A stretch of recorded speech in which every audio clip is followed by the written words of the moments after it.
Hello there and welcome. In today's session, we're going to be talking about how to be more productive and really where we should be spending our times as the CEOs of our online businesses and really what's the point of productivity, because I love to get into really looking at what the true objective really is. So if you don't know me already, my name is Mariana and I am the founder and CEO of the Impact Driven Entrepreneur, where we help clients all over the world to build 6 and 7 figure businesses and create consistent recurring revenue for their business while making an impact in the world. So today we're going to talk about productivity, what it really means, and where we should be investing our time as the CEOs of online businesses. Now, I use the word should, however, just like anything, I think a should feels a little bit like something I must do or I have to do, and that kind of energy can feel really negative in your business. So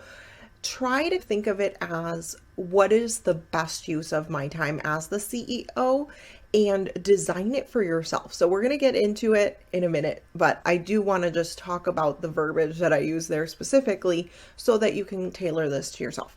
All right, so productivity, let's start with breaking down what each of these concepts means so that everybody is on the same page, because even the word productive can be used in so many ways that we can lose sight of what it really means. So in the way that I'm looking at it, productivity is what is the output for the hours that were put in, okay?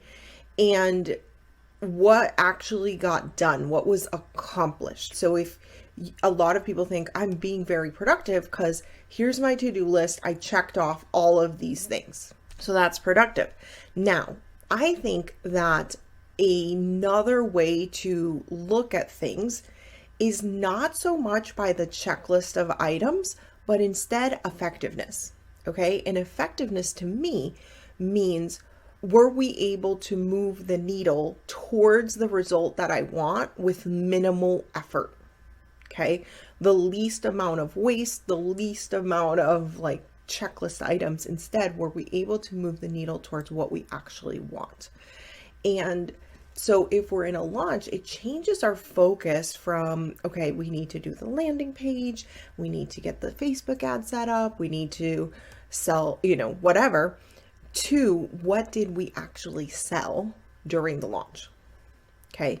And that is effectiveness. And if we can look at things a little bit more from this effectiveness lens, now, that does not mean that it is cause for you to just beat yourself up like, oh, I didn't produce what I wanted. No, it's like, let's play the game of, okay, this time I put this many hours in, I put this much money in, and this was my effectiveness result. Okay. I put this many hours and this much work, and here's what it produced. Now, let's actually do that again for ourselves. We're not going to compare ourselves to anybody else. Everybody's business is different. Everybody's situation is different. Everybody's market is different. Everything is different.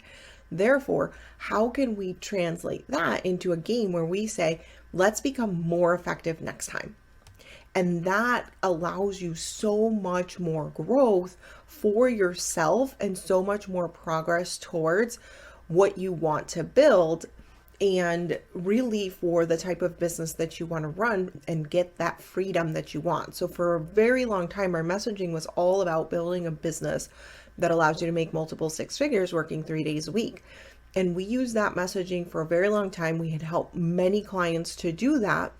And what I found is that people were struggling to believe that was even possible for them. So this idea of effectiveness can be a stair step as you decide to go more towards what is the minimum effort I can put in and what is the maximum output, whether that be lives, changed money, etc., combination of all that I can extract. So the other issue is that when we're focused on productivity, we're just looking at those checklist items and we lose sight of why we're even doing it. I know for me, that ended up creating a ton of waste. So a lot of man hours going in, either for myself and or my team, and then feeling like, oh my gosh, we can hardly keep up with this never ending to-do list, and it really didn't feel right.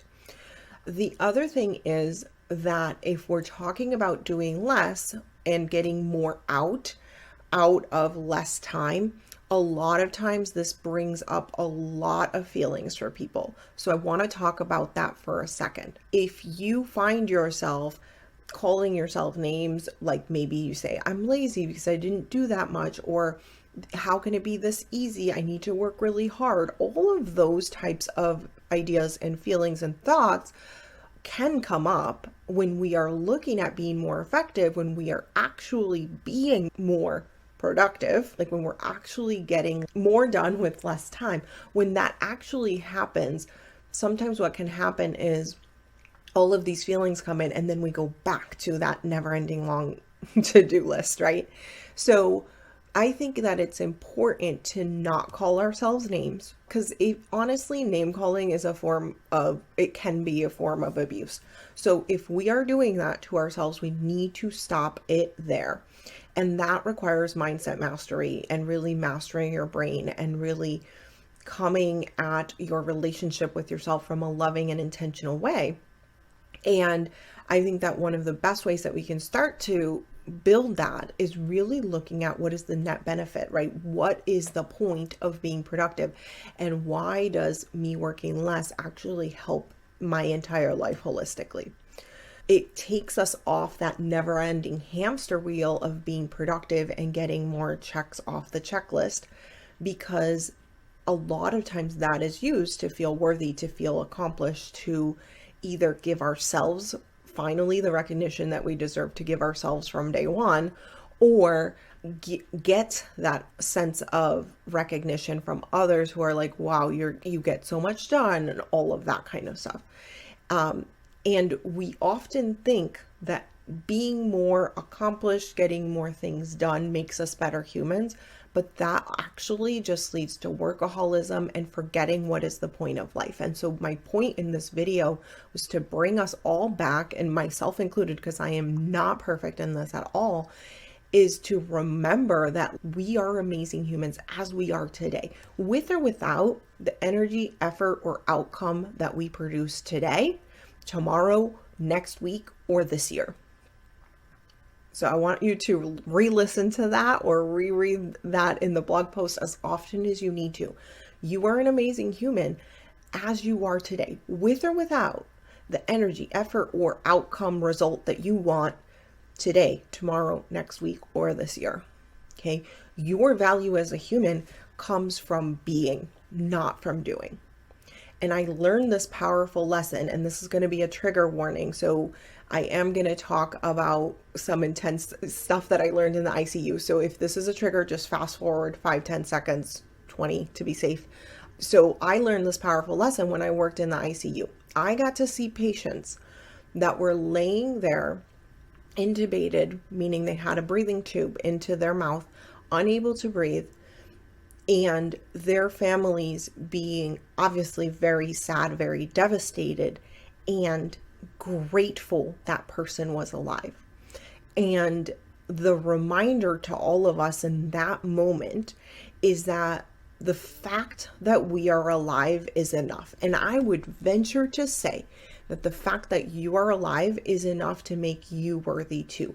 I don't think that it takes this kind of crisis to remember that for ourselves. And now that we have that out of the way, this whole worthiness heavy topic, but so important that I feel like I must shout from the rooftops, let's talk about what is the point of productivity to you. What is the point for you? Is it more time with your family? Is it enjoying your hobbies? Is it going back to school or spending time in your garden? All of these are valid reasons. I would add to like playing with your grandkids, playing with your kids, all of that. All of that is 100% okay.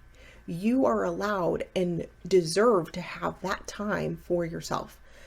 Now, let's take some time today, if you can, to journal on and explore the following. What are the outcomes that you are seeking? What are you trying to create? And why does that matter?